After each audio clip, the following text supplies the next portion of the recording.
On m'appelle Placide Clédio. Je suis professeur à l'université d'Abomey-Calavi.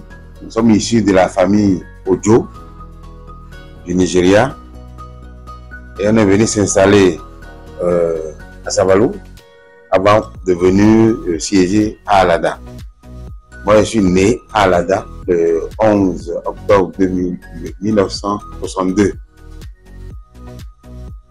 Actuellement, je suis à l'université en tant qu'enseignant et je suis directeur de l'école doctorat pluridisciplinaire Espace culture et développement de l'université d'Abomey-Calavi.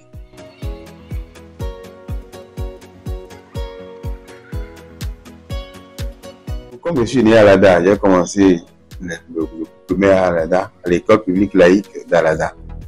De 68 jusqu'à 74, j'ai fait de CI jusqu'au CM2 où on a passé l'examen, on est reçu et puis on a continué en 6e au CG à Alada. J'ai fait le premier cycle, en fait, de la 6e jusqu'en 3e à Alada, jusqu'en seconde, je vais dire à Alada, mais à partir de la seconde, le CG de Alada n'avait plus la série que je devais faire, donc j'étais obligé d'aller à Porto-Novo, au CG d'Avier pour continuer.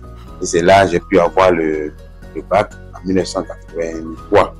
Et on est parti faire la mission d'enseignement, la mission de formation patriotique à Ouida. Je suis revenu faire la mission d'enseignement à Porto-Novo. Une partie au CG d'Avier et une partie à la préfecture de Louémé. Je suis resté dans l'administration. J'ai commencé par m'initier dans l'administration depuis 1983 ou 83-84 où j'étais en mission d'enseignement.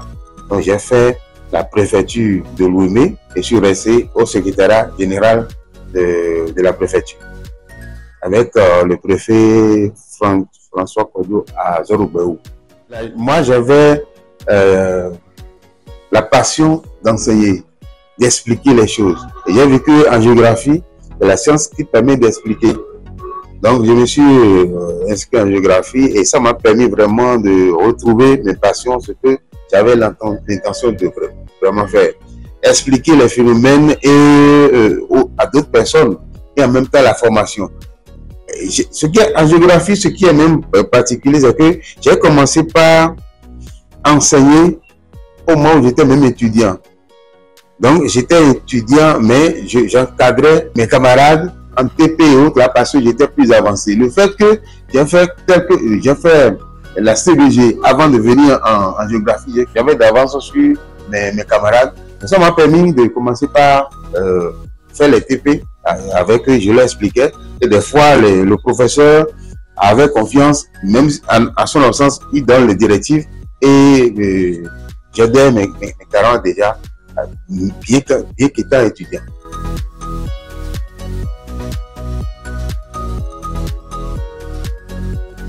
Les souvenirs d'enfance au niveau de l'ADA, ce qui m'a marqué surtout, c'est mon maître de CP qui m'a suivi au CE1. Lorsque je passais au CE1, on lui a changé de classe, il est venu encore au CE1.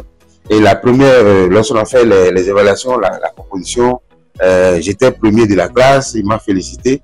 Mais à la deuxième composition, j'étais 5e.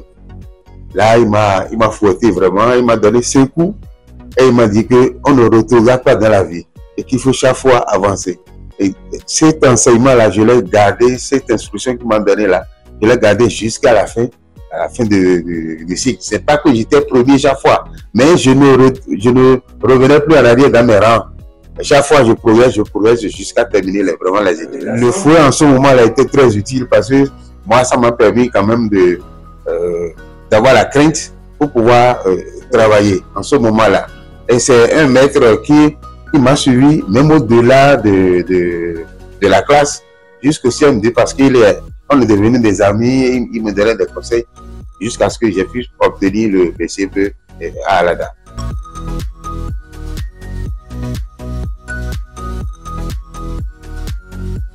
Les postes de responsabilité, j'ai occupé plusieurs postes.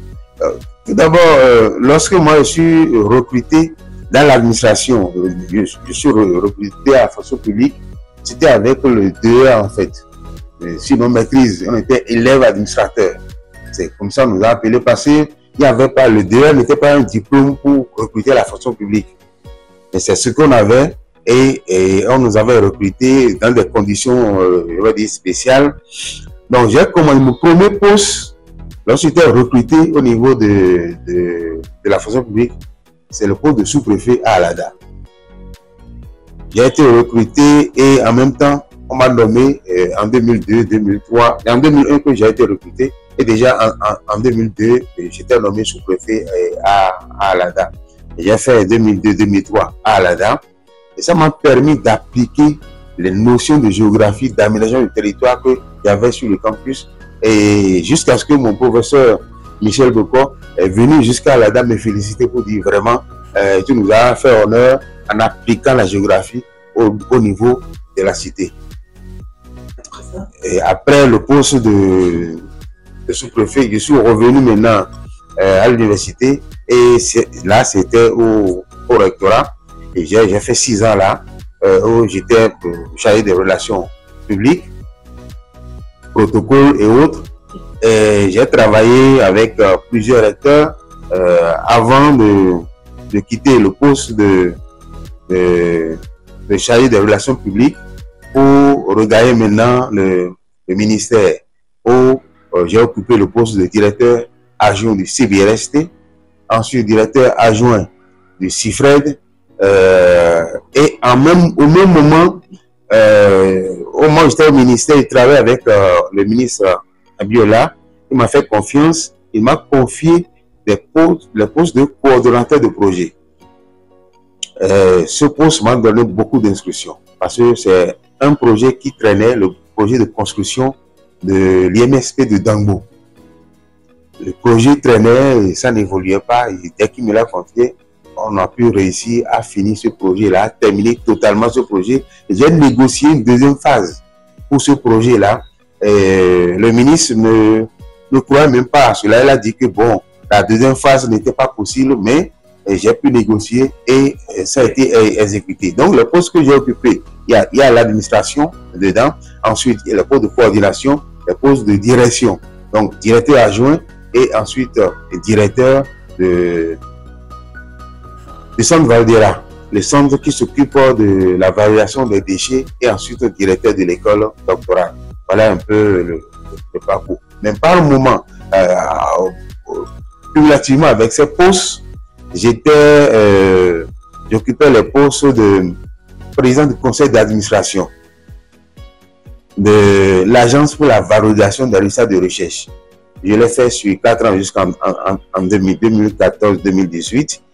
Et dès que, à l'avènement de la rupture, j'avais pris un repos, je veux dire, mais après, la ministre actuelle m'a fait appel et j'ai continué avec l'agence pour la valorisation des résultats de recherche à Belvite, comme président du conseil d'administration, ce que j'ai fait jusqu'à l'année passée. Donc, en dehors des postes de responsabilité, il y a ces postes que j'occupais. Et au même moment, lorsque j'ai fait l'expérience au niveau de l'ADA, ça m'a permis de prendre des postes pour le développement, association de développement ici. Jusqu'à présent, j'ai intégré l'association de développement de la commune de l'ADA où je suis le deuxième vice-président et en même temps le président de l'association de développement de l'arrondissement de l'ADA. Donc, les postes m'ont permis vraiment d'avoir beaucoup d'expérience et de mettre à la disposition vraiment de la commune de l'ADA.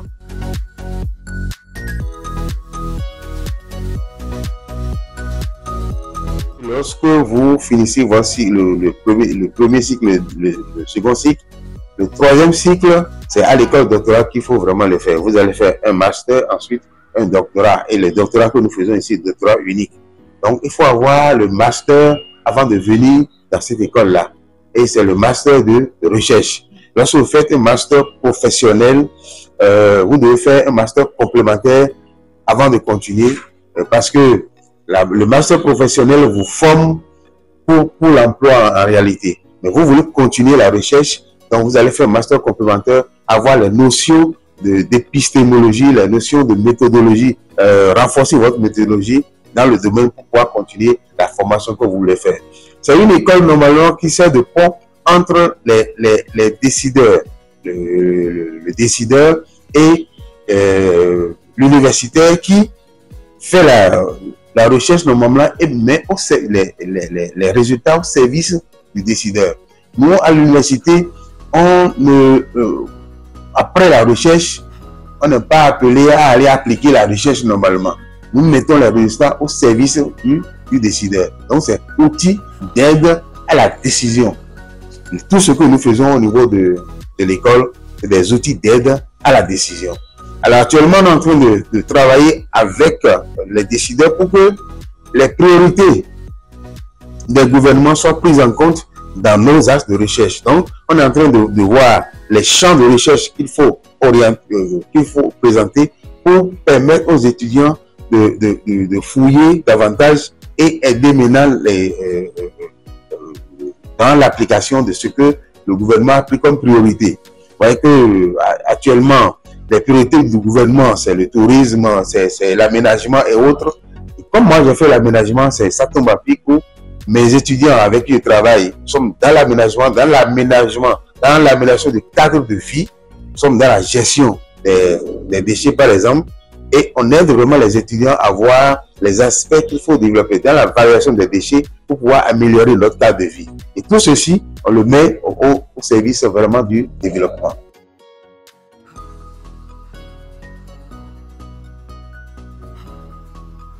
J'ai travaillé sur le lac Nokoué depuis ma maîtrise jusqu'en thèse. Donc, j'ai fait beaucoup d'années sur le lac Nokoué. J'ai pris en maîtrise l'aspect des rythmes hydrologiques et pathologies.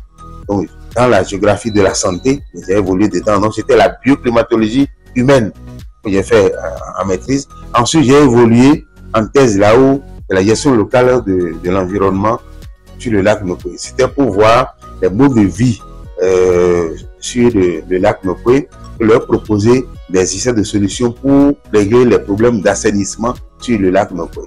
Et à la fin, j'ai proposé un type de latrine et qui tient compte un peu des rythmes hydrologiques et des problèmes qu'on peut rencontrer au niveau du lac pour pouvoir les aider. Parce que sur le lac, j'ai remarqué qu'ils ont une passion pour déféquer dans le lac. C'est tout comme si, et ils le disaient parce que ça fait nourrir les poissons et autres. Mais sur le plan de l'assainissement, on a essayé de les aider à mieux élaborer cette notion d'assainissement.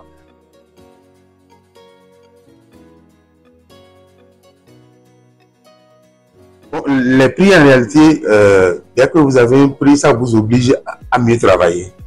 Donc, il faut garder le cap. Ce qui fait que il y a toujours eu des prix dès que j'ai commencé. Et c'est surtout l'application des résultats de recherche. Et je vous ai dit tantôt que j'étais président du conseil d'administration de la valorisation des résultats de recherche. Donc ça m'a permis effectivement de mettre ma connaissance au service du Bénin, au service du développement. Ce que certains ont lu, bon, ça m'a valu des prix. Ça a commencé par sur le plan national, comme chevalier des choses, sur le plan national, on a été décoré. Et le CAMES aussi nous a décoré parce que j'ai eu à servir au CAMES pendant 2 mandats. J'étais le rapporteur du CCG. Le CCG, c'est le comité qui coiffe le CAMES. Et j'étais le rapporteur de ce comité-là. J'ai fait 2 mandats. Et en même temps, il y a un comité qui s'occupe de la recherche. Parce que j'étais au CBRST et c'est à titre de ce poste au CBRST que j'allais au CAMES. Et c'était en ce moment avec le recteur Saint-Saint. Et j'ai pu intégrer ce groupe-là qui était le groupe de classe de tête, je vais dire, et de sommet. Et ça m'a permis de faire l'expérience pendant 2 mandats. Et c'est ce qui a fait que à la fin, le CAMES aussi m'a décoré comme chevalier pour l'OIPA. Mais en dehors de ça, sur le plan national, il y a des ONG qui m'ont identifié comme personnes aux ressources qui travaillent et j'ai été décoré un peu pour ça. Donc voilà un peu les prix que j'ai obtenus et ça continue. Chaque année, pratiquement à partir de 2020, 2019, j'obtenais vraiment des prix. Bon, peut-être en 2024, je n'ai pas encore eu parce que ça vient de mai. Jusqu'en 2023, j'ai eu des prix chaque année.